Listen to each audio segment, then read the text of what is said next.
They asked him to take a pay cut. He said no. So he actually chose to be released. So,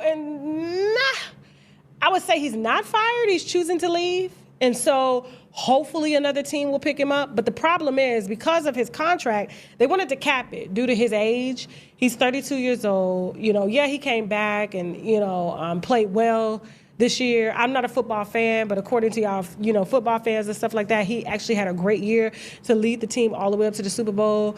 But the $26 million contract plus more, I mean, that was a lot for them, right?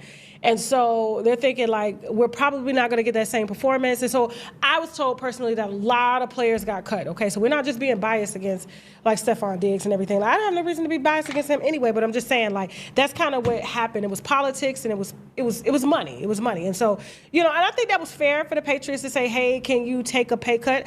Shit, Russell Wilson did it. Remember when they fired Russell Wilson? What was that team they fired that he got cut from?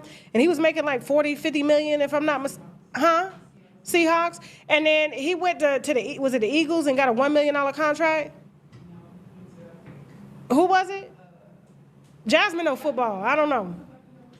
It's a black and yellow team. I don't know. But he ended up taking $1 million salary regardless of him getting paid multi-millions of dollars, okay? And so it's just the humbleness and the love for the game. But I think Stephon is willing to juggle it. I personally think this was a bad idea to do, given the publicity that's surrounding his name and the fact that brands can't monetize him properly right now because of the allegations against the BBL chef has waged against him. That's the reason why he's in court now for allegedly strangling her and things like that over non-payment of wages. And I knew he wished he just would have paid the money.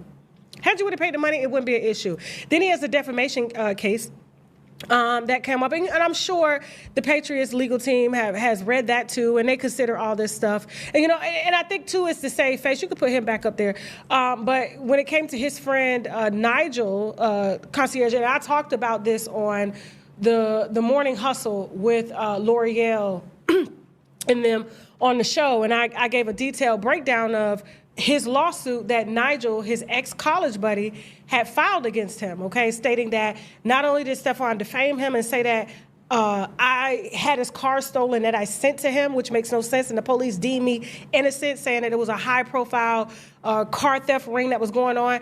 And I personally heard from celebrities that y'all know, they have had their cars stolen too. And it wasn't from Nigel. It was just people were stealing exotic cars around this time when Stephon Diggs' car got stolen. But remember, according to sources close to Nigel that I know, Nigel